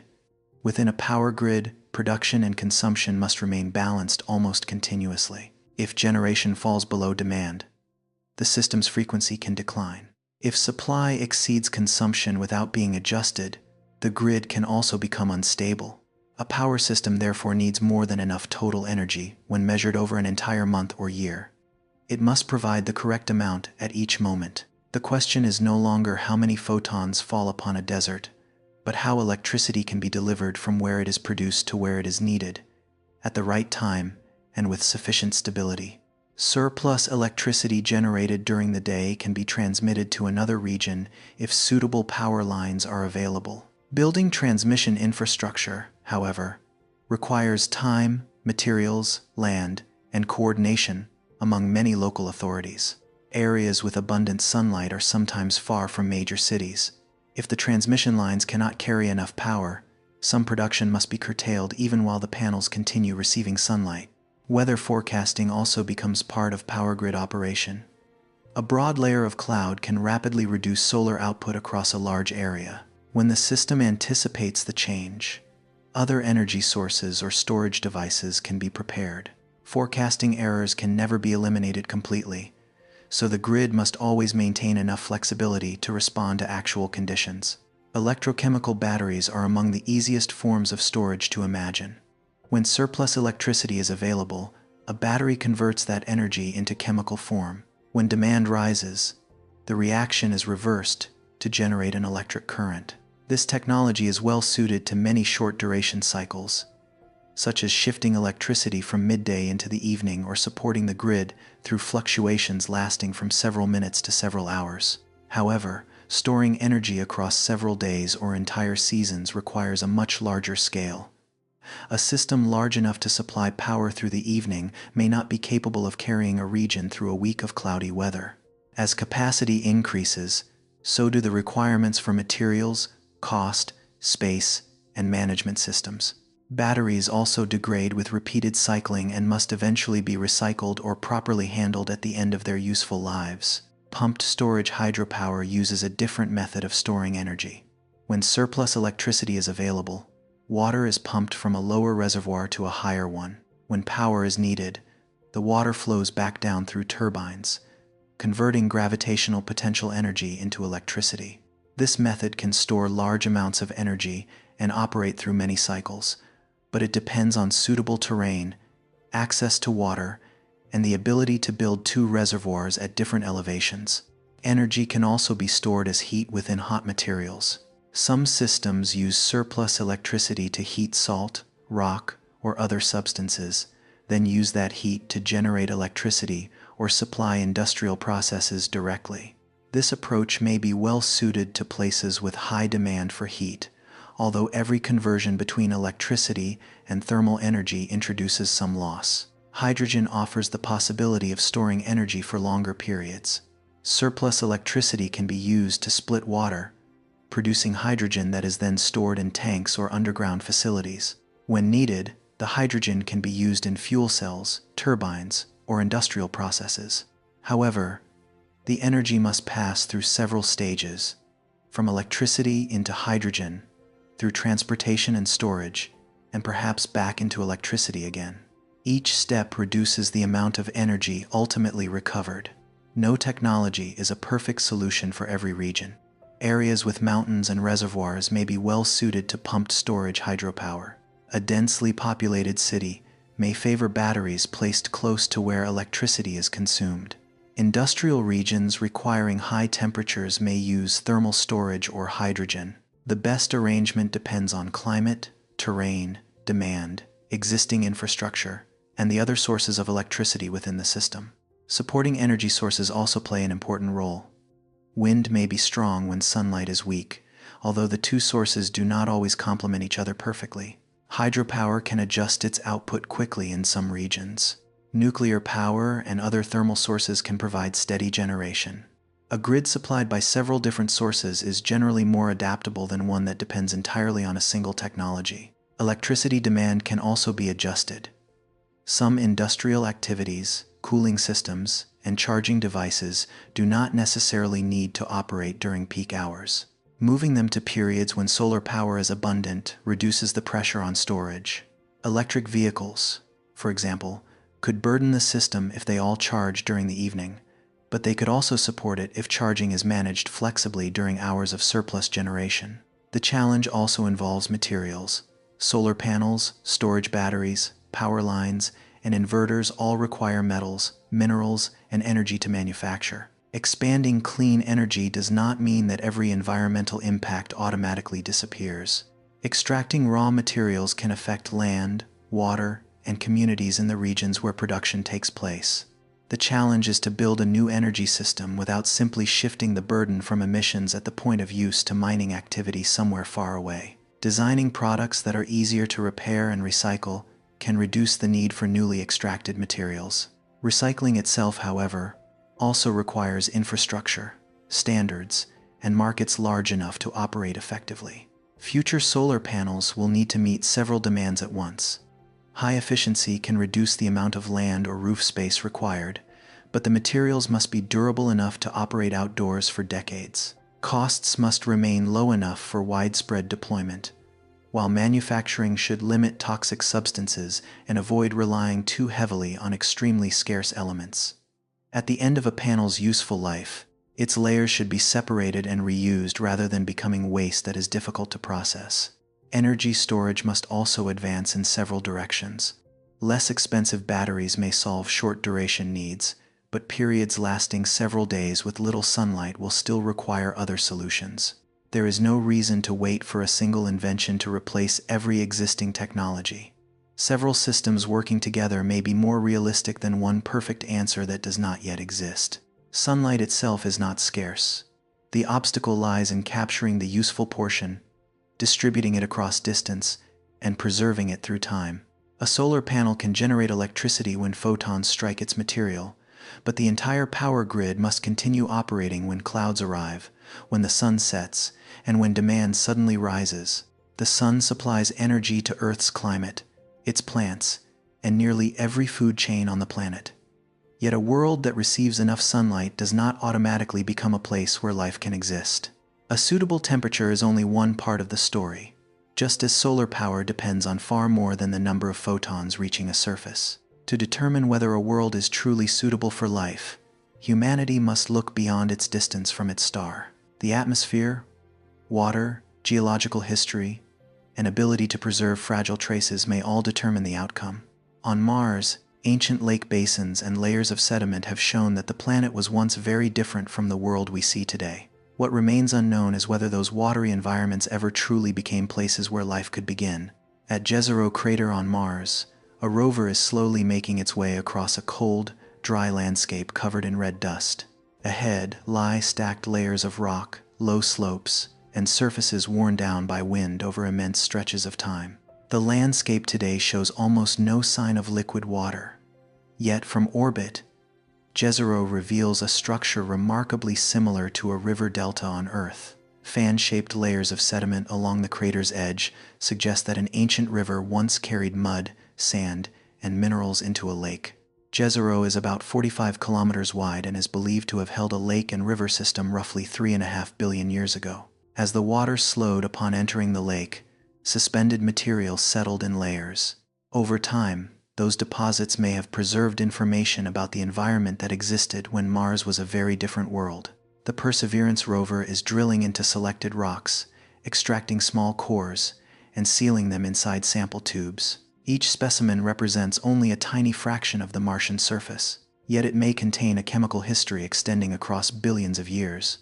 The question is no longer simply whether a lake once existed here. What scientists hope to discover is whether any form of life, even on the scale of microorganisms, ever lived within that ancient mud. The idea that water once flowed across Mars is no longer based on a few uncertain images. Many regions contain branching valleys, resembling river systems carved as water moved from higher ground to lower elevations. Some craters hold thick layers of sediment, while other locations contain minerals that form or undergo prolonged alteration only in the presence of water. The clays and carbonates at Jezero are of particular interest because they may preserve organic molecules or microscopic traces more effectively than many other kinds of rock. However, 3 levels of evidence must be clearly separated. The first is that a place once contained water. The second is that the environment may have been habitable, meaning it had water, an energy source, and the necessary elements under relatively stable conditions. Only the third level would show that life actually appeared and left behind recognizable traces. Current data strongly support the first 2 levels in certain regions of Mars.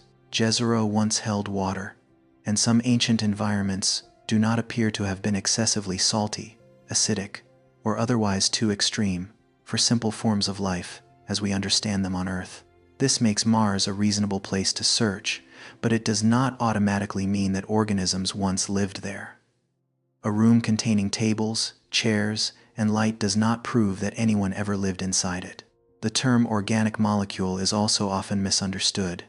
In planetary science, organic primarily refers to compounds containing carbon, not material that was necessarily produced by living organisms. Such compounds can form through chemical reactions unrelated to life. They may also be delivered to a planet's surface by meteorites and comets. A rock sample containing organic molecules would therefore show only that important chemical ingredients were once present. To become more convincing evidence, scientists would need several independent clues pointing toward a biological explanation. Microscopic shapes, isotope ratios, chemical structures, and the geological environment would all need to agree. At the same time, every reasonable non-biological mechanism would have to be tested before any conclusion could be reached. On Earth, traces of ancient life do not always appear as complete fossils. Microorganisms can leave behind thin mineral layers, tiny structures, or changes in the proportions of certain elements. After those traces have endured heat, pressure, and chemical alteration for billions of years, distinguishing a biological origin from natural processes becomes extremely difficult. On Mars, intense radiation and an oxidizing environment make the challenge even more complicated. Ancient Mars may once have been warmer and possessed a thicker atmosphere than it does today, at least during certain periods. Liquid water flowed across the surface, collected in lakes, and may have remained long enough to alter minerals. Mars, however, is smaller than Earth, and therefore lost its internal heat more quickly. Geological activity gradually weakened, and the dynamo that once generated a global magnetic field eventually stopped operating. When that magnetic shield disappeared, the upper atmosphere became more vulnerable to the solar wind. Charged particles from the sun struck the atmosphere, helping some atoms and molecules escape into space. This was not the only process that caused Mars to lose its atmosphere, but it played an important role in the planet's long history. Chemical activity, impacts from other celestial bodies, and the weaker ability to retain gases because of lower gravity also contributed to the changing environment. As the atmosphere thinned, surface pressure fell. Liquid water became increasingly difficult to maintain, especially under cold conditions. Some water froze at the poles or beneath the ground. Some became locked within minerals, while a small amount remained as vapor in the atmosphere. Today, liquid water cannot form stable rivers across the Martian surface as it did in the past. Certain dark streaks that appear seasonally were once interpreted as signs of salty water flowing down slopes. Later studies showed that many of these features may be better explained by sand or other dry material sliding downhill. This does not mean that Mars contains no water at all. It simply shows why caution is necessary when interpreting features that resemble flowing liquid. If life ever formed, its traces may no longer remain directly on the surface. Billions of years of radiation have broken down many complex molecules, while oxidizing chemicals in the soil may have altered what survived. Fragile evidence may be better preserved inside rocks, beneath shallow layers of soil, or within sediments once covered by water. For this reason, drilling into rock cores may provide far more information than examining the outer layer of dust alone.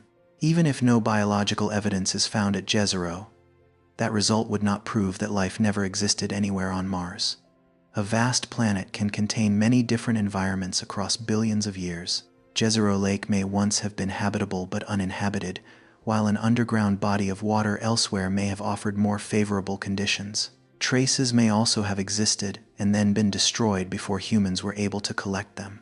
Searching for ancient life is therefore not like looking for a prominent object lying on the ground. It is a process of eliminating possibilities, examining one layer of rock after another, and comparing many different forms of evidence. A reliable conclusion may require instruments in laboratories on Earth, where samples can be analyzed with greater precision than a rover can achieve. Any unusual signal must also be tested to rule out contamination and chemical reactions unrelated to living organisms. The question raised by Mars naturally extends beyond the solar system. Telescopes have now confirmed more than 6,000 exoplanets, showing that planets are a common result of star formation. They orbit many different kinds of stars and display an enormous range of sizes, temperatures, and orbital paths. Yet no exoplanet has been confirmed to contain life. Most exoplanets are not seen directly as spheres with clearly visible surfaces.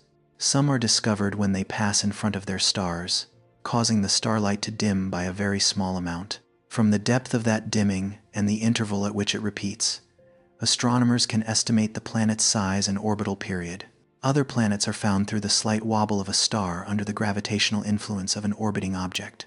Images of exoplanets with oceans, white clouds, or continents are usually artistic illustrations. They are created from limited data about a planet's size, mass, temperature, or atmospheric composition. Telescopes can rarely see the true surface of a small world located dozens of light years from Earth. Therefore, describing a planet as Earth-like does not mean that all of those features have actually been observed. The concept of a habitable zone must also be understood with caution. It is the range of distances around a star where temperatures might allow liquid water to exist on the surface. If the planet has a suitable atmosphere, the word "if" is essential. Being located within this zone does not prove that a planet has water, an atmosphere, or a stable environment. Venus and Mars provide two examples within our own solar system, showing that distance alone does not determine a planet's fate. Venus has an extreme greenhouse effect and a surface hot enough to melt lead. Mars lies farther away, is colder, and has a thin atmosphere that cannot maintain stable liquid water on its surface. Both once had histories different from their present conditions, even though they formed around the same star as Earth.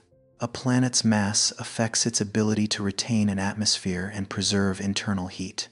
Geological activity can recycle material, release gases, and influence the climate. A magnetic field may help protect the atmosphere from energetic particles, although it is not the only factor involved. The host star can also release powerful bursts of radiation, especially when it is young, altering the environments of nearby planets. Finding a planet within the habitable zone is therefore only the beginning. Scientists need to know how thick its atmosphere is, which gases it contains, and how heat is distributed between its day and night sides. A tidally locked world, always presenting the same face toward its star, may have conditions very different from those of a rapidly rotating planet. Clouds, oceans, continents, and volcanic activity can all transform the picture. The atmosphere is where humanity hopes to detect signs of life from a distance. When a planet passes in front of its star, some of the starlight travels through the layer of gas surrounding it. Different molecules absorb different wavelengths, leaving spectral patterns that can be analyzed. From these patterns, scientists can search for water vapor, carbon dioxide, methane, and other gases. However, no single gas should be interpreted as definitive evidence of life. Oxygen can be produced by photosynthetic organisms, but under certain conditions, it can also form through non-biological processes. Methane may be associated with microorganisms, yet geological activity and reactions between rock and water can produce it as well. The meaning of any molecule depends on the planet's entire chemical and physical context. A gas becomes especially noteworthy when it exists in a state that would be difficult to sustain without continuous replenishment. For example, two gases that readily react with one another, yet remain abundant at the same time, might suggest that some process is constantly restoring them. Even then, stellar activity, atmospheric temperature, volcanism, and many other non-biological reactions must be examined before biology is considered. Searching for signs of life is therefore like assembling a picture from many small pieces. An intriguing molecule is only one fragment. The planet's mass, pressure, temperature, stellar activity, and other atmospheric gases make up the rest. Only when several independent lines of evidence point toward the same explanation does a biological possibility become more convincing. Even within the solar system, Mars is not the only place that may contain a habitable environment. Europa, a moon of Jupiter, probably holds an ocean beneath its thick shell of ice. Enceladus, a small moon of Saturn, releases water vapor and ice particles from a subsurface ocean into space. These worlds do not receive enough sunlight to maintain oceans on their surfaces, but tidal forces may provide heat from within. The presence of a habitable environment beneath the ice still does not mean that life exists there. It remains unclear whether suitable water, energy, and chemistry are enough for life to arise on its own. On Earth, life appeared relatively early in the planet's geological history, but humanity has only one example to study. We cannot know whether life commonly emerges when conditions are favorable, or whether it is an event so rare that it is almost never repeated. A more distant question concerns technological life. If another civilization exists, would it produce radio signals, artificial light, or atmospheric traces that humanity could recognize? Its technology may operate in ways entirely different from anything we are currently searching for. The silence we encounter today is not enough to prove that no one else exists, but neither is it evidence that a civilization is hiding behind signals we have not yet explained. Mars reminds us that water is only the beginning of the story. A world may once have possessed lakes, rivers, and suitable minerals without ever giving rise to life. Another planet may once have supported organisms, only for their traces to be buried deeply or destroyed. Science can move forward only by maintaining a clear distinction between a place that may have been habitable and one that has been proven to contain life. So far, Jezero has revealed that an ancient lake once existed, and that its sedimentary layers may preserve valuable information. Exoplanets have shown that worlds around other stars are extraordinarily diverse. Europa and Enceladus have expanded the idea of a habitable environment beyond warm surfaces receiving direct sunlight. Yet the question of whether life has appeared anywhere beyond Earth remains unanswered. Whether life is common or rare, every planet exists within a universe that never stops changing. Atmospheres can disappear, oceans can freeze, and a star that once sustained a world will eventually age and fade. Galaxies merge, matter is redistributed, and the distances between unbound structures continue to grow. The final question, then, is no longer only where life begins. Even when a planet finds the right conditions, that environment cannot endure forever. Behind the history of every world lies a broader mystery. Where is the universe itself heading? And what form will its final night take? Imagine an observer living so far in the future that their sky no longer resembles the one we see today. The bands of galaxies that once filled maps of the cosmos have grown sparse. Most distant star systems have receded beyond the region from which their light can still reach the observer. Against the darkness, only galaxies that remain gravitationally bound to one another continue to exist like the last islands in an ever-expanding space. Astronomers of that distant age might see only the remnants of the local group, where the Milky Way and its neighboring galaxies have undergone repeated interactions and eventually merged into a larger structure. Without records preserved from our own era, they would find it difficult to realize that the universe once contained a vast web of galaxies extending in every direction. Light from those distant regions would have been stretched by cosmic expansion until it could no longer return to tell the story of the past. The universe is currently about 13.8 billion years old. The oldest light humanity can observe directly was emitted when the universe was only about 380,000 years old. Before that time, space was filled with plasma so hot and dense that photons continually collided with charged particles and could not travel freely. When the temperature fell low enough for electrons to bind with atomic nuclei, the universe became transparent, allowing that ancient light to begin the journey that continues to reach us today. From this extremely faint radiation, science reconstructs the state of the early universe. Tiny differences in temperature reveal regions where matter was once slightly denser, forming the seeds from which later structures would grow. Under the influence of gravity, gas and dark matter gathered into increasingly large concentrations. The first stars appeared, galaxies developed, and clusters of galaxies became connected within a vast network stretching across space. The universe did not remain the same size throughout this process. Distances between regions that are not gravitationally bound increase because space itself is expanding. Distant galaxies generally move away from us, but this does not mean Earth lies at the center of an explosion. An observer in another galaxy would also see most distant galaxies receding from their own location.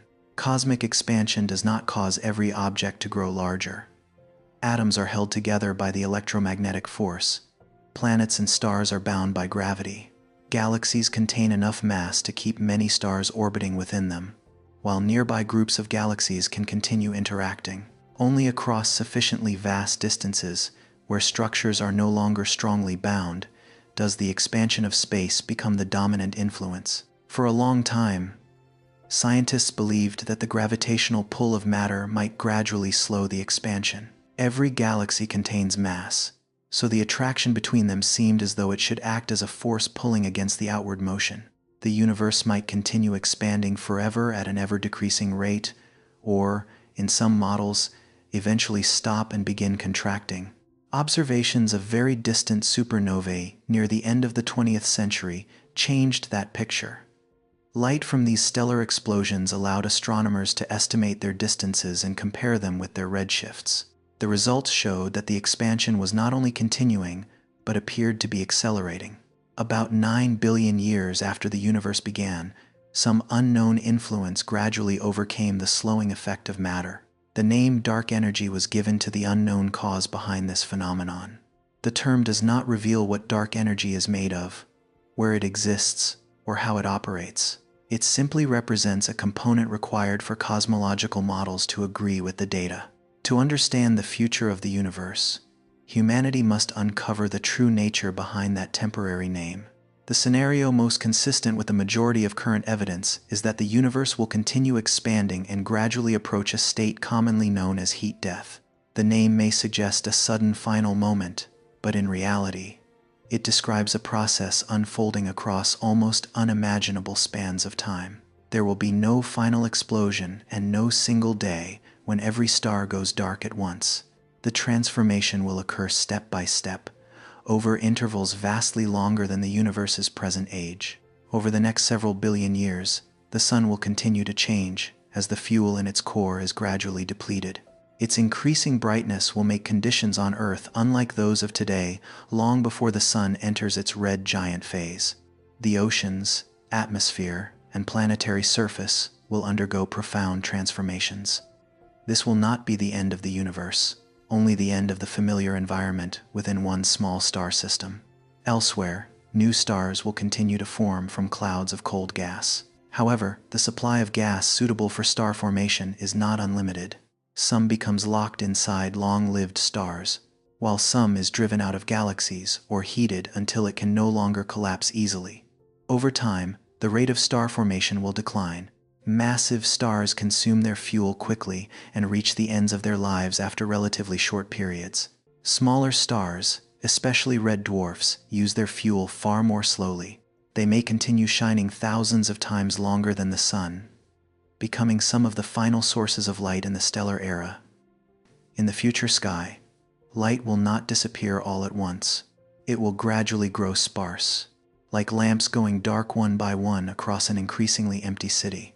When star formation has nearly ceased, the universe will still not be completely dark. Stellar remnants will continue to exist. White dwarfs, neutron stars, and black holes. Some objects may collide, merge, or capture one another. These processes will produce rare bursts of energy amid immense stretches of silence. Continued expansion will carry gravitationally unbound groups of galaxies farther and farther apart. The light they emit will be stretched toward longer wavelengths, becoming fainter and redder. Eventually, many galaxies will pass beyond the observable horizon of those living in the distant future. They will not have vanished from the universe, but their newer signals will no longer be able to overcome the expansion and reach an observer. In the heat-death scenario, energy gradually becomes more evenly distributed. Complex processes usually require differences: a hot region and a cold one, an area of high density and another of low density, a source of fuel and an environment capable of receiving its energy. As these differences diminish, fewer and fewer processes will be able to perform work or create new structures. Space itself will still exist. Matter and radiation may not have disappeared entirely, yet the universe will become colder, darker, and more diffuse. Heat death is not the destruction of everything in a single moment, but an extraordinarily slow decline in the ability to produce organized change. Another scenario is commonly known as the Big Crunch. In this model, cosmic expansion eventually stops and reverses. The distances between galaxies begin to decrease, matter gathers together, and temperature and density rise. Over time, the universe could approach a hot, dense state, resembling a reversal of its original expansion. Current evidence does not favor this scenario. We cannot assume that if the universe expands for long enough, gravity will automatically grow stronger and pull everything back together. The possibility of collapse depends on the universe's total composition and on how its components change over time. With expansion currently accelerating, a big crunch would become plausible only if dark energy or the laws governing gravity evolved in a direction very different from today's simplest model. Although it is not the favored possibility, cosmic collapse cannot be ruled out with absolute certainty because the nature of dark energy remains unknown. If dark energy weakens, changes sign, or interacts with other components in an unforeseen way, the future could be different. Science can only identify which model best fits the evidence available today. It cannot turn a prediction about the extremely distant future into a conclusion that has already been observed. A third scenario is known as the Big Rip. It would occur if the influence driving cosmic expansion did not remain constant, but instead grew stronger over time.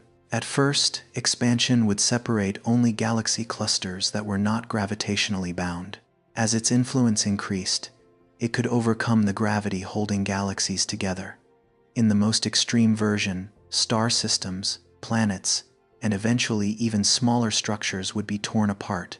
The Big Rip creates a dramatic image, but it remains only a theoretical possibility. Current evidence does not show that dark energy is definitely increasing in strength in the way this scenario would require. If dark energy is a constant, accelerated expansion will continue without tearing apart tightly bound systems. The solar system, atoms, and local structures will not automatically be stretched simply because distant galaxies are moving farther apart. What determines which scenario is correct brings the journey back to the question raised at the beginning. What is dark energy? If it is a fixed property of space, heat death becomes the more natural direction for the future. If it is a field capable of changing, the expansion rate may change as well. If our present theory of gravity is incomplete on cosmic scales, even the way we frame the question may need to be reconsidered. Astronomers are trying to trace the history of expansion through several different methods. Distant supernovae provide one kind of measuring tool. The distribution of galaxies and the remaining traces of sound waves from the early universe provide others. The cosmic microwave background allows scientists to infer the state of the very young universe and then predict how it should develop under a chosen model. One difficulty arises because the expansion rate inferred from the early universe does not perfectly agree with measurements made in the nearby universe today. The discrepancy may result from an unidentified error, from the way distances are calibrated, or from new physics beyond the current model. No explanation has yet gained complete acceptance. If the problem lies in the measurements, increasingly precise observations should gradually bring the two results closer together. If the difference remains as uncertainties shrink, it may indicate that the universe underwent a process not included in present models. A small mismatch between today's numbers could ultimately change the way humanity predicts the distant future. Dark energy is not the only unresolved question. The laws of physics have been tested within the range of conditions humanity can observe, but the future of the universe extends across timescales and environments far beyond any experiment. We cannot be certain that present models will retain the same accuracy when applied to eras in which the stars have faded, black holes have evolved, and matter exists in an extraordinarily diffuse state. Some predictions also depend on whether protons remain stable forever or eventually decay. If proton decay occurs, ordinary matter will gradually transform in the unimaginably distant future. If protons are completely stable, the remnants of matter may persist in a different way.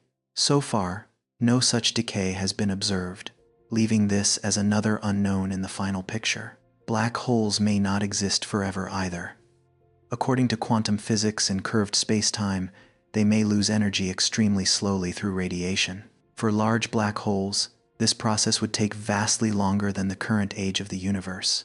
Long after every other source of light has disappeared, the evolution of black holes may become one of the last stories still unfolding. Afterward, if the heat death scenario is correct, the universe will approach an increasingly quiet state. High-energy events will become extraordinarily rare, while the distances between the remaining particles continue to grow.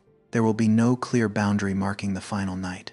Each era will simply be darker than the one before it, until the idea of a sky filled with stars belongs only to the remote past.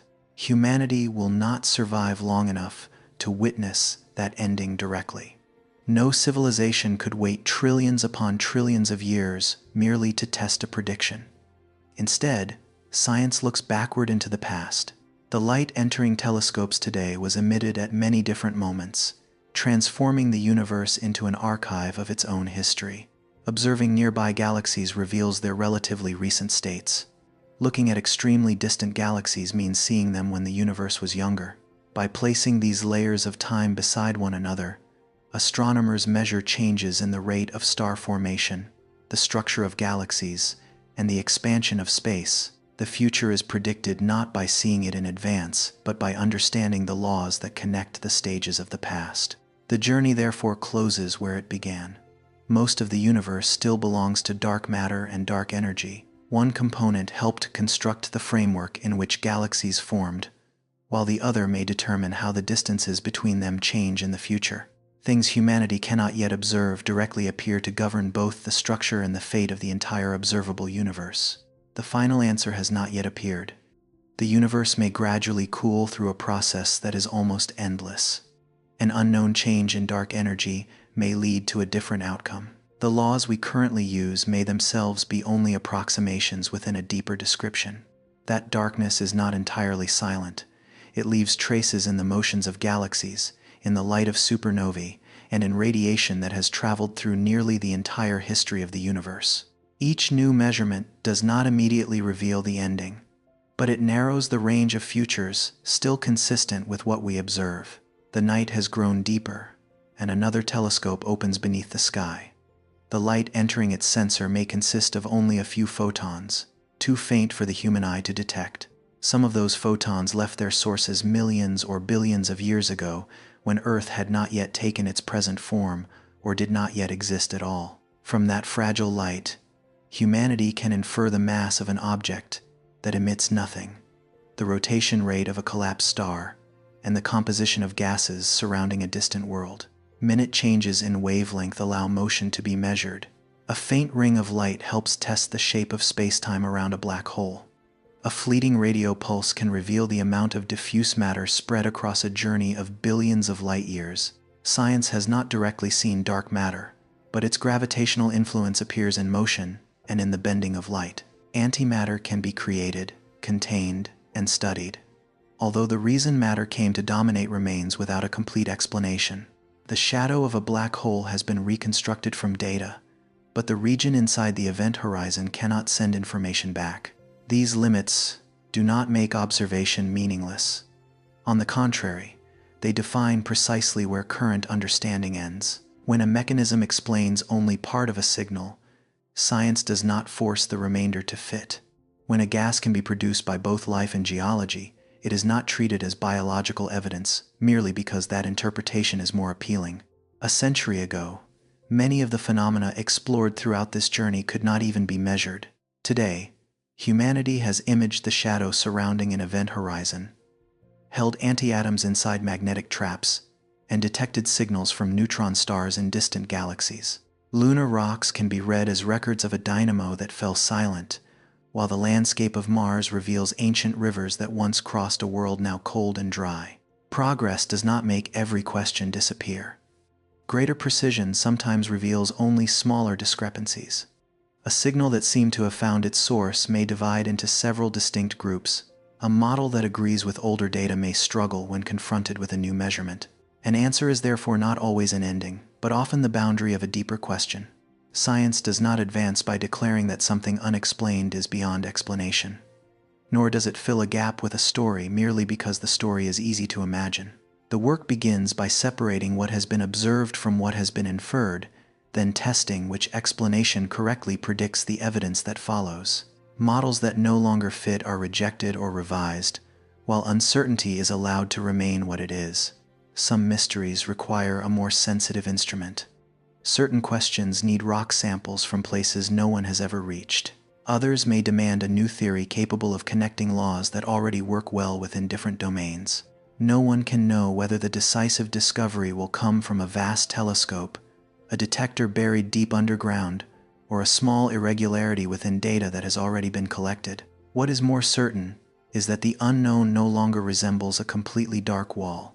It has outlines, traces, and measurable boundaries. Humanity does not yet know what dark matter is made of, but we know which motions it must explain.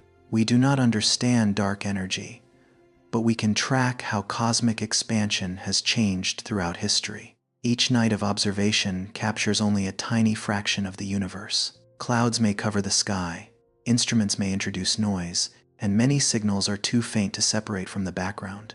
Even so, data accumulate across years, observatories, and independent methods. A single photon can tell us almost nothing, but millions of measurements placed together can form a history spanning billions of years. The universe still contains regions that light cannot carry us into, signals that appear only once before vanishing, and questions that may require generations to answer. That unknown territory is not a sign of failure. It is the unfinished part of the map, where every new line must be drawn from the traces nature has actually left behind. As telescopes continue pointing toward the sky, a few photons completing journeys of millions of years will enter their sensors. They may create only a tiny point of light among countless other pieces of data. Yet, through those fragile points of light, the darkness of the universe grows a little smaller.